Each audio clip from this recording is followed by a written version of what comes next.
Hey guys, what's up? It's Darkmech here and welcome back to another video. So for a while now, I've had a few people from stream asking me to make a protection warrior guide. So here it finally is, and I'm structuring this the exact same way I did for the DK and the Brewmaster. I'm going to try and keep it as simple and informative as I possibly can through the sections and just make it easy for people looking to get into prot warrior tanking and understand what's going on. So in this video, we're going to cover off core abilities, including mitigation and cooldowns, rotation, the priority system, talent, stats, and your Azerite traits. So starting off, we're going to do it as we always do. We're going to jump into the core abilities of the prot warrior. So core abilities wise, shield slam. So you're going to slam the target with your shield, causing physical damage based off your attack power. Shield slam also generates 15 rage. He's on a 9-second cooldown that is reduced via haste. So the important thing to note with shield slam is that Devastate, Thunderclap, and Revenge have a 30% chance to reset the cooldown of your shield slam, meaning you proc free shield slams from those abilities. Thunderclap damages all enemies within 8 yards and slows them by 20% for 10 seconds. Thunderclap generates 5 rage, is on a 6-second cooldown, which is also reduced via haste. Devastate, it's a physical damage ability that we use as a filler when Shield Slam or Thunderclap isn't available. It has no CD and it generates no rage. Revenge deals damage to all enemies in a frontal arc in front of you. It costs 30 rage to use, and as a general rule of thumb, you only use Revenge when you get a free proc, or if you're looking to avoid capping on rage and don't need any defensive edge. Revenge has a 3-second cooldown, which again is reduced via haste. Important thing to note with Revenge as well, guys, your successful dodges and parries cause your next Revenge to become free. So when we talk about using it when it's free, that's what causes it to become free, successful dodges or parries. Intercept, use this to charge into the boss mobs that you're pulling, or you can also use it to charge to an ally for the movement. When you intercept an ally, the next melee or range attack that would hit them within 10 seconds will be diverted to you as long as they stay within 10 yards. Heroic Leap, this is a great source of mobility. It has a max range of 40 yards, has a minimum of 8 yards. It's on a 45-second cooldown, and it also resets your taunt if you get stuck and need an extra taunt quickly. Pummel, this is our interrupt. It's on a 15-second cooldown. Taunt, this obviously taunts the mob or boss that you're after. Heroic Throw, this is a great ranged ability for grabbing mobs and threat. It has no CD. It has a 30-yard range to it. Victory Rush deals damage and heals you for 20% of your maximum HP. It is only usable within 20 seconds after you get a killing blow on an enemy that would give you XP or honor. It has no cooldown and no cost.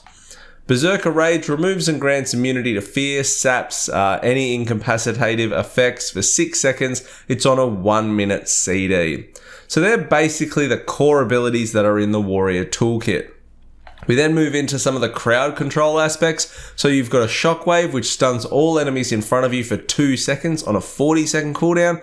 And we've got Intimidating Shout, which will fear up to 5 surrounding enemies for 8 seconds. It's on a 1.5-second CD. And remember, with Intimidating Shout, it doesn't have to be used as a fear. It's great as an interrupt on casts or stuns as well, especially in Mythic Plus. So then we move into our mitigation. Now, warriors have 2 main sorts of mitigation, Shield Block and Ignore Pain. Now, Shield Block is our primary active mitigation ability that we want to focus on. We want to focus on getting as much uptime as Shield Block as we can when we are actively tanking mobs or bosses. Shield Block will take priority over Ignore Pain unless the incoming damage isn't melee, it's spell type. If it's magic damage that's incoming, then Ignore Pain is going to have a higher priority base with that incoming damage profile. Now, Shield Block, it costs 30 rage to activate it, and it's active for 6 seconds once you activate it. It has 2 charges, go on a 16-second loop, which is also reduced via haste. Now, from an offensive point of view, Shield Block also increases the damage of your Shield Slam by 30% whilst it's active, hence wanting to have a high uptime also on that. Now, Ignore Pain, on the other hand, is used in conjunction and as an addition to Shield Block. Shield Block is limited around 2 charges, but its cooldown, as I said, is reduced via haste. Ignore Pain is very different. It's only limited by the amount of rage that you currently have. So Ignore Pain costs 40 rage to activate, and it goes for 12 seconds unless that absorb is used up sooner. Ignore Pain has a cap, and the easiest way to manage this and talk about it is to just go and get the Weakauras that Marok made, which will turn the numbers into red once you hit your Ignore Pain cap, which means you don't want to hit Ignore Pain when the numbers are red. Super simple. Now, a common question that usually goes around Shield Block and Ignore Pain is, do you want them up at the same time? And the answer is yes. If Rage allows it, you absolutely want to be supplementing them with one another. In melee attack situations though, Shield Block is always going to have the first priority of going up before Ignore Pain. Just basically remember that. You may have seen things around the K value. So block rating, what's a critical block, and what is this K value? Now, I am not a theory crafter in any way, shape or form, but I just want to mention this so if people talk about it, you know what the hell's going on. So you might have seen articles on Icy Veins, Wowhead, I think Leipan talked about it when he did his Mythic Plus guide as well for Wowhead. People talk about block rating and the K value. So to simplify this and pretty much help you to understand how much value your shield, a good shield, will lend to your survivability, I'm going to go through this, and all this info is available on Icy Veins, the Warrior Discord, and absolute 100% credit all goes to Marok and the Warrior community who make this all simple to understand and do all this for us. So the damage reduction from blocking attacks is calculated based on your total block, and that is calculated the same way damage reduction for armor is. So it's block rating divided by block rating plus K. Okay, so the K value changes depending on the type of content you are doing. To simplify, the higher the content you're doing, the higher the K value. So basically, the higher the K value, the less damage reduction you actually get. So you may have heard people talking about crit blocks. They're just double damage reduction blocks is the easiest way to think of crit blocks. If a normal block gave you 40% damage reduction, a crit block would give you 80% damage reduction.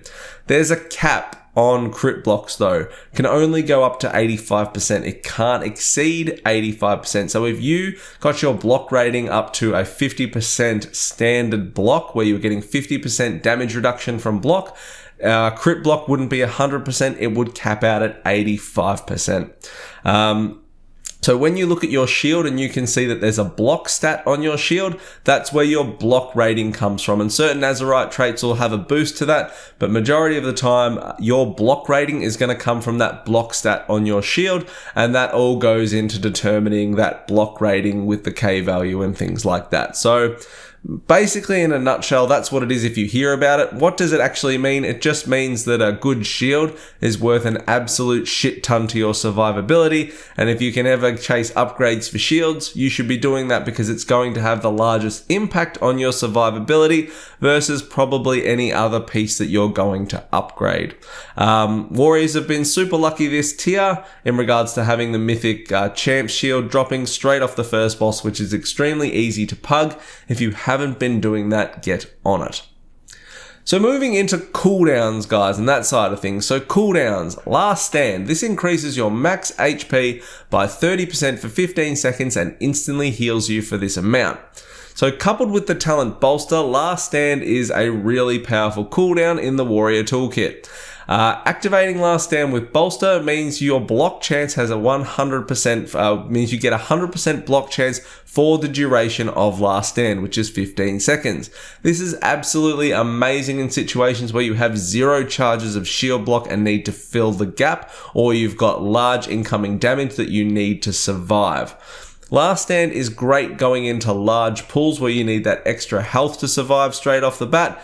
If you're about to take large damage, you just really need to plan out the cooldown of this. The only great thing about Bolster is that it reduces last stand's cooldown by a minute, meaning you can use it a hell of a lot more. meaning it's on a 2-minute CD. So in the Mythic Plus environment, you really want to be planning your pulls around this and not being afraid to press the button. Don't ever feel with cooldowns, guys, and I've said it in every single video, don't ever feel like you need to be 5% HP before you go ahead and activate a cooldown. There's nothing wrong with going into a huge pack if you know you're going to take a hell of a lot of damage, help your healer out and use a cooldown on the pull if you need to there, or midway through the pull, etc. Last thing I'll add to Last Stand is just ensure if you are using Bolster with it, which majority of the time you really will be and you should be, make sure you go and get a Weakauras to track Last Stand, because when you actually activate it with Bolster, it's a 15-second shield block, meaning if you have Last Stand up whilst using Bolster and you are sinking shield block charges into it, you're actually just wasting your shield block. You're not actually getting anything out of them. You want to let that Last Stand go for its 15-second duration. Once that drops, then you start using your shield block charges. So make sure you get one. Again, Marok has an excellent one. These are all available in the description below as well. Shield Wall. So Shield Wall reduces all damage you take by 40% for 8 seconds.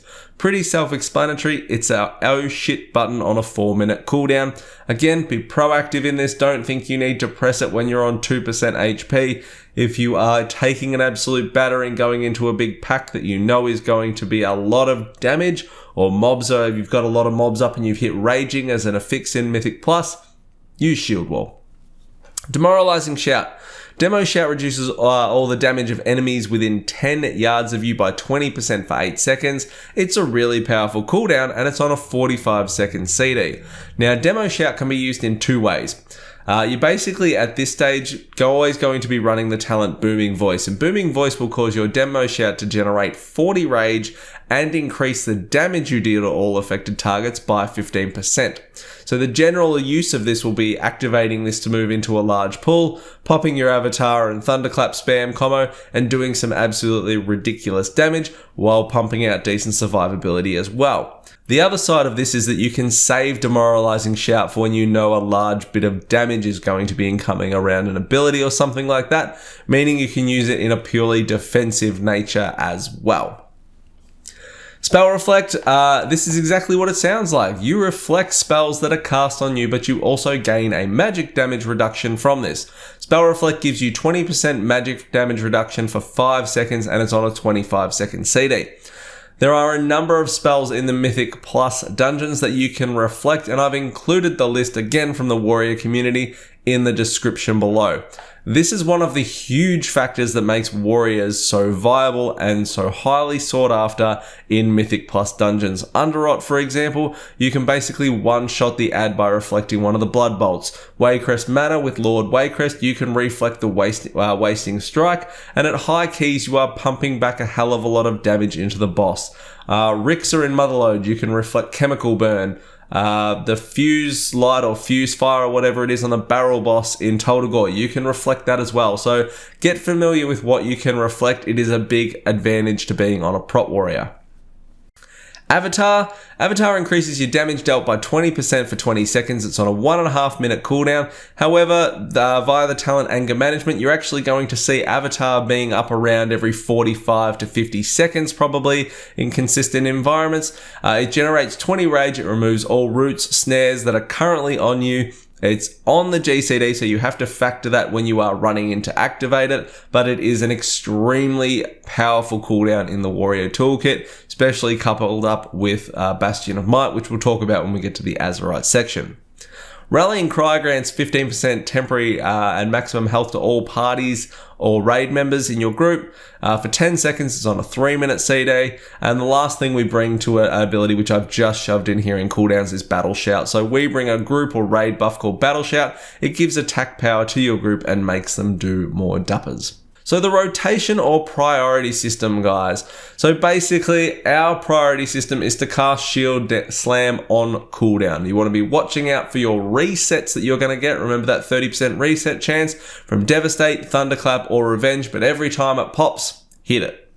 You're going to be casting Thunderclap on cooldown after that. You're going to cast Revenge if it's free or you are avoiding to cap on Rage and you don't need to spend that Rage on Ignore Pain or Shield Blocks. And then you're going to cast Devastate as your filler if you have none of those above options. Now, in regards to general play on multiple targets, you'll still be actioning out the same priority system, as this is going to lead to the most effective rage generation, which in turn leads to the best survivability. However, if you don't care about survivability and you just want to do damage in Mythic Plus situations, you're going to be going for Thunderclaps, Revenge, then Shield Slam, and filling with Devastates. So to give you an example of sort of a rotation of what it would look like heading into a large pull, say in a Mythic Plus scenario, or even going into a boss with Reaping or something like that, you'd be taunting, you'd be casting your Intercept, you'd be popping Avatar on the way to try and get that GCD off before you got into the mobs. Then you'd hit Shield Block, you'd do your Shield Slam, get your Demo Shout up, and then you'd roll into your priority system. So that Demo Shout would go off, you'd be Thunderclapping, you'd be going a lot in these situations between Thunderclap and Shield Slam, Thunderclap, Shield Slam, Thunderclap, Shield Slam. You're going to be getting a lot more Thunderclaps in, which means you're getting a lot more Shield Slam resets. Remember as well, you want to be using your Revenge on procs or to avoid capping rage, but make sure you're keeping your Shield Block up and you're keeping your Ignore Pain up around cap.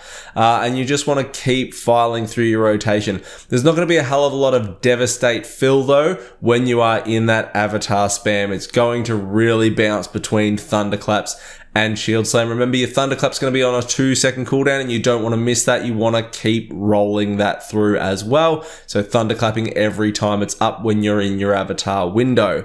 There's going to be variations that you're going to make around this though, guys. Sometimes if you're doing a really large pull, you may choose to pop Avatar and then Intercept in so you don't have that GCD lockout worry. Or if you do, make sure you're casting your Shield Block perhaps going in there. So when you are GCD locked, you're not just taking something unmitigated to the face through that global cooldown, depending on what kind of pack size you are running into. But again, you just need to plan out your routes and plan out your pulls as to what you're going to do with that. So moving into our talent section, guys. So level 15 into the fray.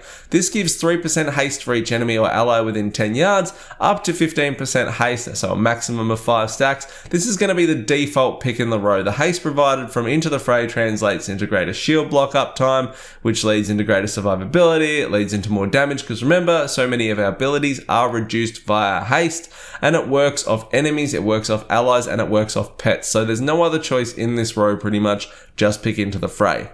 Level 30, Crackling Thunder, Bounding Stride, and Safeguard.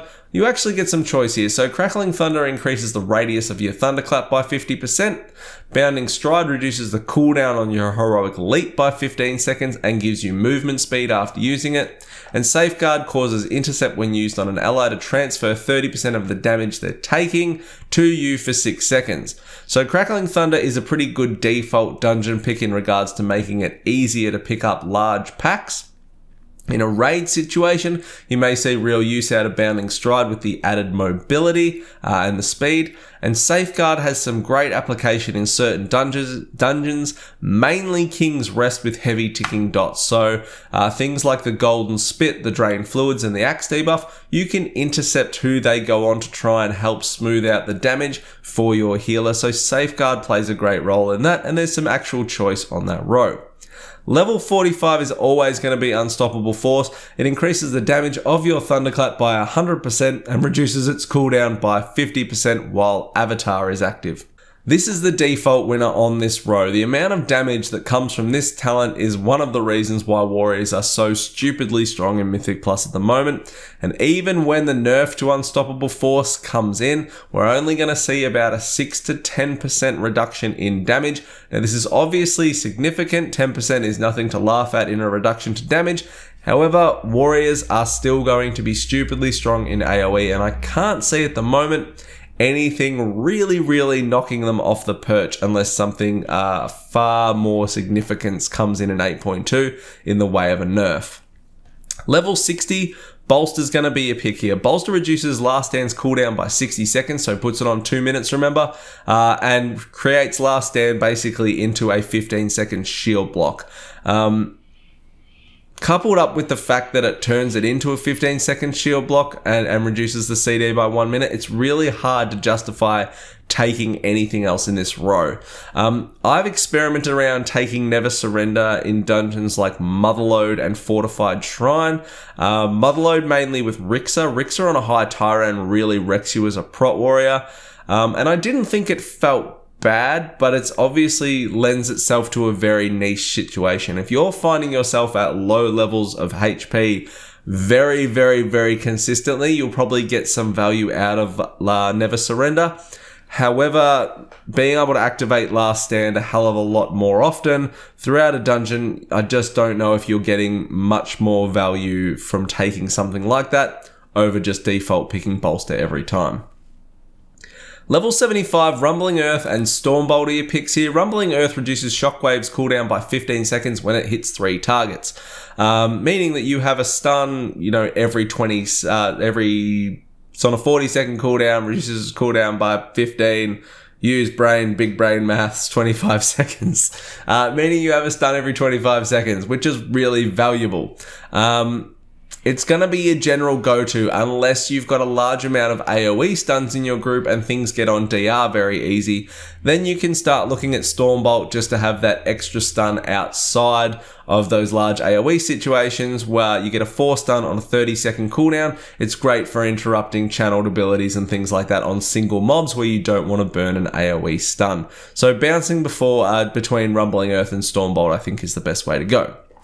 Level 90, Booming Voice. This causes Demoralizing Shout to generate 40 rage, increases the damage you deal to the affected targets by 15%. It's a default pick here. Nothing else even really rivals this at the moment. Provides a significant amount of damage and is a huge damage boost for us in regards to our exploitive avatar clap window. So Booming Voice all the way. Level 100, Anger Management, again, is the default pick here. So Anger Management causes every 10 rage you spend to reduce the cooldown on Avatar, Last Stand, Shield Wall, and Demoralizing Shout by 1 second. Again, this is pretty huge considering all the value we get from these cooldowns, and we get access by picking this talent to our powerful cooldowns far, far quicker through the course of a dungeon or a raid encounter.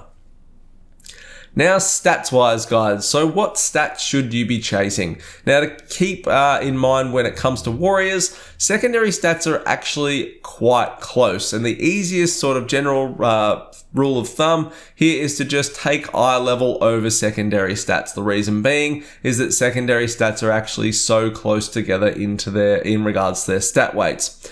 You can compare secondary stats if you have an item that is of the same item level, then you can certainly prioritize what you're taking. However, general rule of thumb, even in that case, is because the secondary stats are so close, you just want to take whatever has the most secondary on it. Meaning if you had 14 gloves and one had 100 haste and one had 130 versatility, even though haste is technically the best stat for warriors, you'd be taking the 130 versatility because you are better off having more stats than less with the right amount or with the right stat, if that actually makes sense.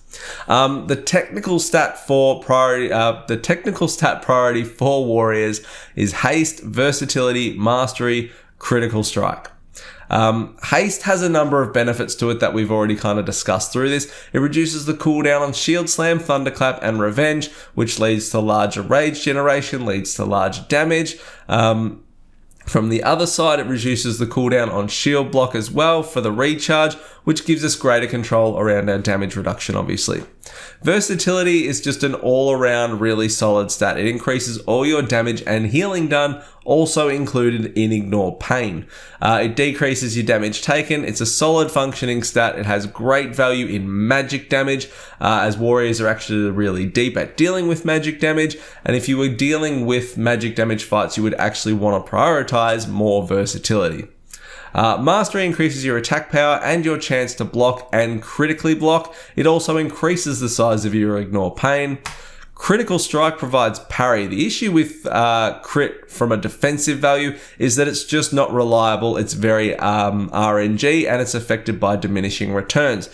So in high melee situations like Mythic plus heavy melee damage dungeons, you get a lot more value from crit in regards to a survivability aspect. So you can look at that as well. And it's also part of the reason, along with damage, that you may see a lot of the big boy warriors choosing to stack heavy in crit, because you actually gain quite a bit of survivability in a heavy melee mythic dungeon from crit. It's just not as reliable as haste and versatility. Strength, in terms of a stat, is going to increase your attack power, which increases the size of your ignore pain again. The main value of strength for warriors, however, ties into Vanguard, which your armor is increased by 60% of your strength. So again, strength does lead to a damage reduction there. So there's the stats, but as I said, the gap between secondaries is actually very small. And when you look at other players, when you look at really high ranked players, I think it's really important to remind people that just because somebody is running a certain secondary stat on their gear, it doesn't mean that they're right. It doesn't mean that they're wrong. It doesn't mean that you copying them is going to lead to you doing the exact same content and being able to pull off what they pull off. Somebody could have the wrong secondary stats on their gear and still do things that you can't. You could have the right secondary stats on your gear and still not be able to do things that they can do with the wrong secondary stats. What I'm trying to say is, majority of the time, your survivability will not depend on your secondary stats. It will depend on your playstyle and your ability. And if you're dying, it's probably more due to you than it is to your secondary stats. Moving into Azerite Traits, guys, we're nearly there, and I apologize, I know how long this has been. So Azerite Traits, I'm going to list them off for Mythic Plus, and then I'm going to talk about them in rating. So for Mythic Plus, your priority for Azerite Traits in regards to what you're going to be chasing: Deafening Crash. So Thunderclap deals additional damage, extends the duration of your demoralizing shout on affected enemies by 2 seconds, for up to 6 seconds. Now, the more deafening crashes you have, you do not get a further extension on your demoralizing shout. 6 seconds is the max. Bastion of Might, Avatar increases mastery for 20 seconds and instantly grants you ignore pain. Now, to speak on Bastion of Might really quickly, this trait alone turns Avatar into probably one of the most, or if not the most powerful CD in game for a tank at the moment. It brings great survivability and it brings stupid DPS with it, and it's by far the huge reason that warriors are so dominant in the Mythic Plus scene. Iron Fortress, this increases your block, and blocking an attack deals physical damage to the attacker. Critical blocks deal double damage. Bloodsport, ignore pain, prevents additional damage and it grants you leech for 8 seconds. Brace for impact, using your shield slam increases your block and the damage of your shield slam for 9 seconds. Multiple applications of this can overlap.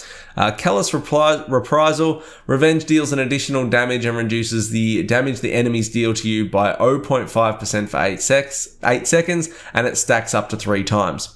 Now, an ideal setup that you will want in Mythic Plus if you are going for full damage is 3 Deafening Crash and 3 Bastion of Might. Remember what I said around Deafening Crash is you do not get a further extension for the more traits of Deafening Crash you have. On Demoralizing Shout, it is capped at 6 seconds. However, the extra Thunderclap damage over the course works out to be a larger boost. If you don't want to go full tilt on damage, you can run slightly different builds. You always want to have 1 Deafening Crash. You can then opt to have something like 2 Bloodsport and 2 Bastion of Might, or 3 Bastion of Might and 1 Bloodsport. Just mix it up dependent on the content you are doing and how safe you feel, how well you can cope with that damage, how good your healer is, how good your group is at interrupting, and all of those kind of things.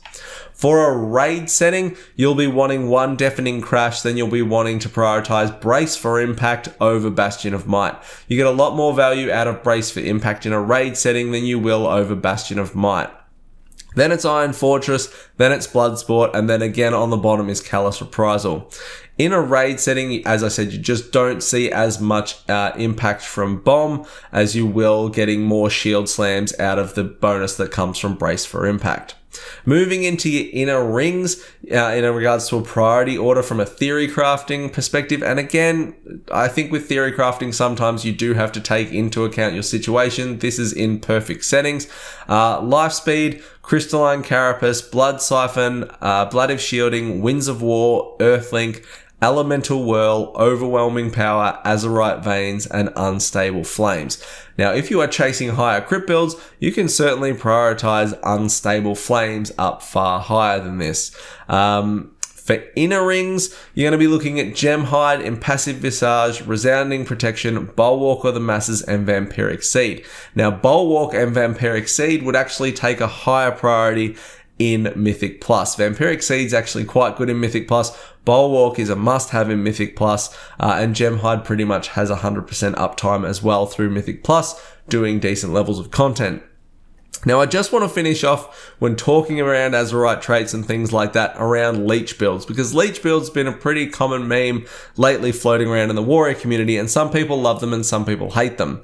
Now, if you can get leech without having to sacrifice any item level and secondary stats like to a huge amount, leech is actually not terrible. You can pump out some absolutely ridiculous HPS in big pools if you are running something like a double blood siphon, double blood sport, and at one stage I had like 19% leech and I was pumping out 30k HPS on big pools fairly consistently. However, it is just not worth dropping primary and item level to achieve something stupid like this. So you will see warriors running around with siphon on their weapons and things like that. Again, remember what I was saying around dying in the end of the day? It's probably not due to your enchant, it's due to your gameplay. So when you see things like this, make up your own decision about it and what you're doing. If you are sacrificing huge amounts of secondary stats and item level to try and achieve leech, don't do it. It's a bad idea. If you just happen to get pieces that Titanforge or Warforge that have leech on them,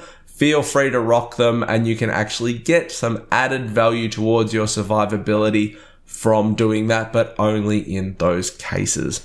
So that is pretty much it, guys. Hopefully I have covered off everything. If you have any questions whatsoever, please hit me up in the comments below.